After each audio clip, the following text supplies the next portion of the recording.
আবারও চমক জলচোখে। টাইটানিক প্রেম মন্দিরের পর এবার কোচবিহারের রাজবাড়ি। পশ্চিম মেদিনীপুরের জলচোখ যেন প্রতি বছর দুর্গাপুজোয় চমক দেখানোর এক অন্য নাম হয়ে উঠেছে।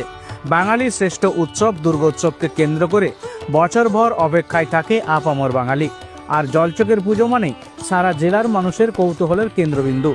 2023 সালে টাইটানিক এবং 24 সালে প্রেম মন্দিরের থিমে পুজো মণ্ডপ তৈরি করে জেলার সীমা ছাড়িয়ে রাজ্য জুড়ে জলচোখের সুনাম ছড়িয়ে পড়েছিল।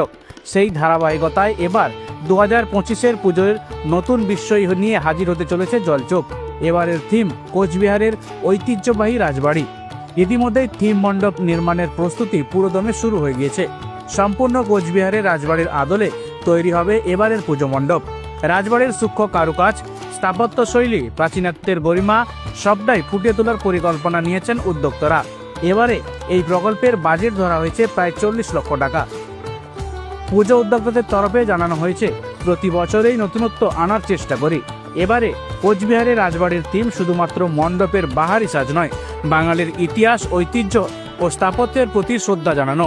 দর্শনার্থীদের জন্য এক অনন্য অভিজ্ঞতা হবে এটা। পুজোর দিনগুলিতে জলচোখে উপচে পড়া ভিড়, ক্যামেরার ঝলকানি, সোশ্যাল মিডিয়ায় ভাইরাল হওয়া ছবি ও ভিডিও সব মিলেই যেন জলচোখের পুজোকে ঘিরে এক অভাবনীয় উন্মাদনায় পরিণত হতে পারে। এবারও জলচোখের পুজো দেখতে জেলার পিংলা, সবং, ডেবরা, ময়না ছাড়িয়ে বহু দূর দূরান্ত থেকেও দর্শনার্থীরা ভিড় করবেন বলে আশা করছেন পুজো উদ্যোক্তারা। আবারও চমক জলচোখে। টাইটানিক প্রেম মন্দিরের পর এবার কোচবিহারের রাজবাড়ি। পশ্চিম মেদিনীপুরের জলচোখ যেন প্রতি বছর দুর্গাপুজোয় চমক দেখানোর এক অন্য নাম হয়ে উঠেছে। বাঙালির শ্রেষ্ঠ উৎসব দুর্গোৎসবকে কেন্দ্র করে বছরভর অপেক্ষায় থাকে আপামর বাঙালি। আর জলচোখের পুজো মানে সারা জেলার মানুষের কৌতূহলের কেন্দ্রবিন্দু।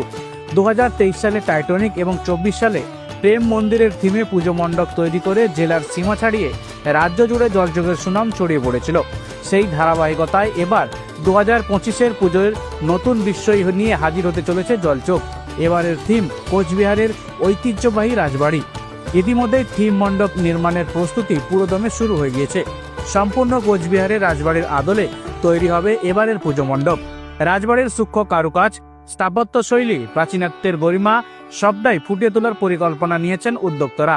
এবারে এই প্রকল্পের বাজেট ধরা হয়েছে প্রায় 40 লক্ষ টাকা। পুজো উদ্যোক্তাদের তরফে জানানো হয়েছে, প্রতি বছরেই নতুনত্ব আনার চেষ্টা করি। এবারে কোচবিহারের রাজবাড়ির থিম শুধুমাত্র মণ্ডপের বাহারি সাজ নয়, বাঙালির ইতিহাস, ঐতিহ্য ও স্থাপত্যের প্রতি শ্রদ্ধা জানানো। দর্শনার্থীদের জন্য এক অনন্য অভিজ্ঞতা হবে এটা। পুজোর দিনগুলিতে জলচোখে উপচে পড়া ভিড়, ক্যামেরার ঝলকানি, সোশ্যাল মিডিয়ায় ভাইরাল হওয়া ছবি ও ভিডিও সব মিলেই যেন জলচোখের পুজোকে ঘিরে এক অভাবনীয় উন্মাদনায় পরিণত হতে পারে। এবারও জলচোখের পুজো দেখতে জেলার পিংলা, সবং, ডেবরা, ময়না ছাড়িয়ে বহু দূর দূরান্ত থেকেও দর্শনার্থীরা ভিড় করবেন বলে আশা করছেন পুজো উদ্যোক্তারা।